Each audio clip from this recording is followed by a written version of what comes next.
Bugün ben seni bir daha gördüm. Seni gördüm ama çok üzüldüm. Sen evvelki sen değildin. Buna göre çok kederlendim. Gözlerine baktım, hiç mene bakmadın. Bir daha dönüp yeniden baktım. Sen ki beni saymadın. Axı sen özün beni sevdin. Axı sen özün beni sevdiğini söyledin.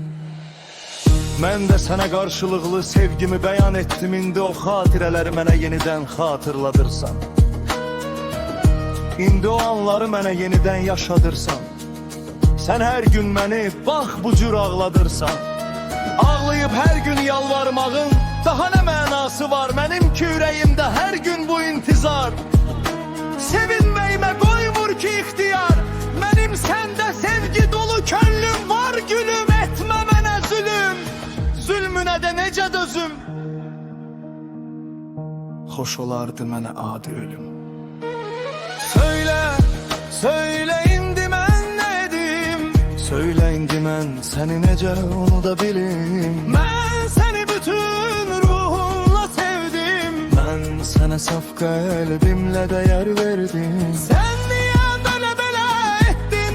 Hər gün xəyalınla yaşamaq, hər gün fikirlərin ürəyində daşımaq, hər gün gözü yaşlı qalıb anlamaq.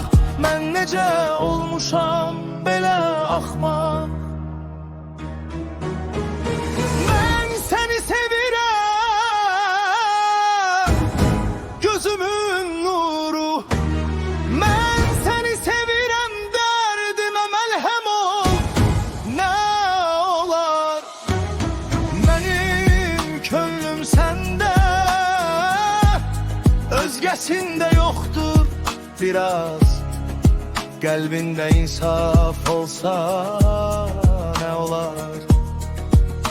Mən yetim, necə dözüm həsrətinə? Nə atam var, nə anam var. Necə çatım mən onların təsəllisinə? Mən üzbəüz qoyma həsrətinlə gülüm. And olsun həsrətinə dözmək çox zülüm. Bu gənc yaşında getdi mənim ömrüm. Bu gənc yaşında quruda qəmdən gözüm. Puç oldu mənim hər bir günüm. Nə olar biraz qəlbində insaf olsaydı? Bir gün zəng edib mənə desəydin, səsini eşitməyə imkan versəydin. Heç olmasa bir dəfə səni sevirəm desəydin, dünyalar mı dağılardı?